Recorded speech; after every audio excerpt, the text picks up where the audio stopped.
All right, when you think of the Pacific Islands, what pops into your head? I'm guessing it's stuff like turquoise water, those perfect beaches, maybe just super remote, beautiful paradises. And yeah, you're not wrong.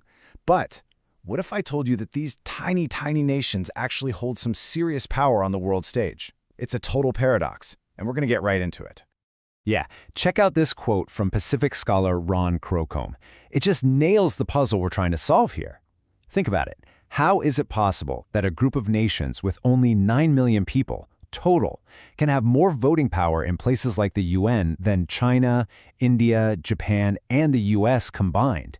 We're talking 9 million people versus almost 3 billion. It sounds impossible, right? And just to give you a visual, look at this map. The scale is just mind-boggling.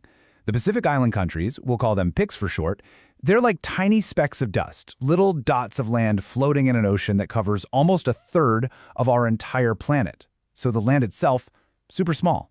But the ocean they control, it's absolutely massive. So you got to be asking, how did this even happen? Well, that's what we're digging into first. We're going to unpack this whole paradox, piece by piece, and see how these small islands managed to get such a big voice.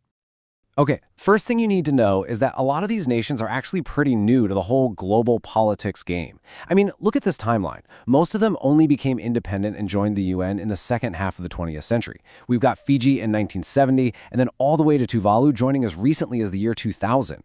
So as independent countries, they're still kind of the new kids on the block. So here's the key. They figured out really fast that they had to punch way above their weight class. And how'd they do it? The former president of the Marshall Islands put it perfectly. Their power isn't in money, it's in their ability to work together. See, in places like the UN, it's one nation, one vote. So they act as a single unified bloc. And when they do that, their collective voice on issues that are literally life or death for them, like climate change, becomes incredibly powerful. But to really get just how amazing their influence is, you have to understand the mountains of challenges they're up against. Honestly, their power is even more incredible when you see the weight of geography and history they're carrying. I mean, just think about it. They are so isolated. Getting anything in or out is a logistical nightmare and costs a fortune.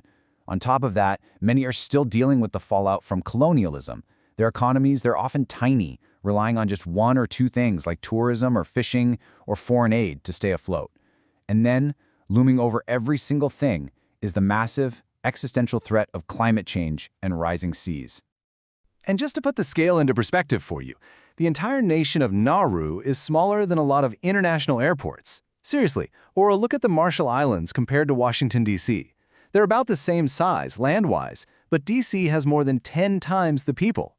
And yet, these are fully sovereign countries with a vote at the UN. It's just a completely different scale. And their history, well, it's often a story of exploitation. Nauru is a classic and pretty tragic example. For decades, foreign powers just strip-mined the island for its phosphate. For a little while, it made the country one of the richest in the world per person. But then the phosphate ran out, and the economy just collapsed. It left behind a ruined landscape and a country that now has to rely on things like selling fishing licenses just to get by. All right, so we've laid out all these massive challenges, but they still have power. So, how? Well, it really comes down to a couple of key things. And the first pillar of that power is a really unique and really strong set of alliances. Right at the center of all this, you've got something called the Compacts of Free Association.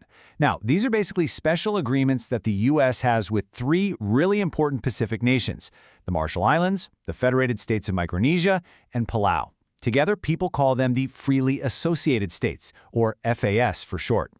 So what's the deal? It's basically a classic quid pro quo. You scratch my back, I'll scratch yours kind of thing. The island nations, they get billions of dollars in economic aid, a promise that the U.S. military will protect them, and their citizens even get the right to live and work in the states. And what does the U.S. get in return? They get exclusive military access to this huge swath of the Pacific. And this part is super important. They get what's called strategic denial. That means they have the power to block any other country, like China, from setting up any military presence there. And this isn't just some dry political deal. It's deeply personal. Get this, more than 1,000 people from these tiny little islands are serving in the U.S. military right now. When you look at it per capita, they actually serve at a higher rate than people from many U.S. states. That's an absolutely incredible level of commitment.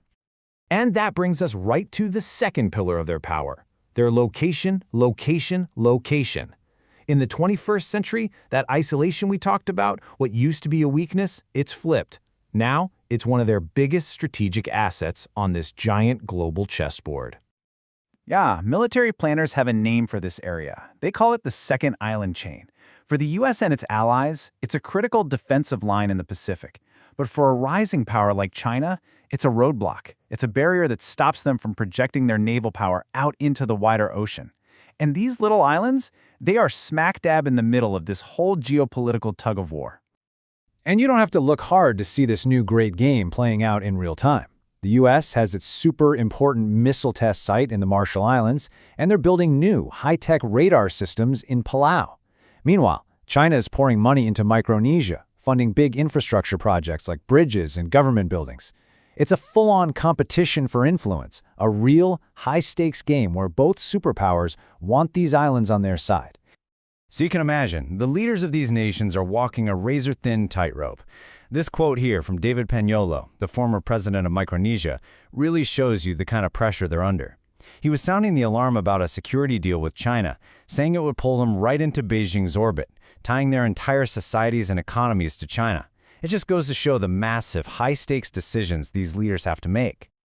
Okay, so let's pull all these threads together. Where does all this leave them? Well, their future is this incredibly delicate balancing act between the geopolitical power they've suddenly found themselves with and the very real existential danger they face every single day. And this, right here, is the ultimate paradox of their situation. The very thing that gives them their power, this huge stretch of strategic ocean, is also their single greatest threat. Because that same ocean, as it rises with climate change, is threatening to literally swallow their homelands. And I really can't overstate this point. For countries like Tuvalu and Kiribati, which are some of the lowest-lying places on the entire planet, climate change isn't some abstract problem for the future. No, it's a crisis happening right now. It is a threat to their very existence. And just to add one more complicated layer to all this, we have to talk about the painful history of U.S. nuclear testing in the Marshall Islands. From 1946 to 1958, the U.S. detonated 67 nuclear weapons there. 67! The legacy of that has left just a terrible scar. We're talking long-term health issues, people forced from their homes, and a feeling that justice has never really been served. And all of that still deeply affects the relationship with the U.S. today. So we're left with this huge open question. On one hand, these nations have played their cards brilliantly. They've masterfully used their strategic position to get a real voice on the world stage. But the question is, as the world's superpowers fight for control over their ocean, can these islands actually use that leverage to save their land from the waves? Their entire future, and I mean this quite literally, is hanging in the balance.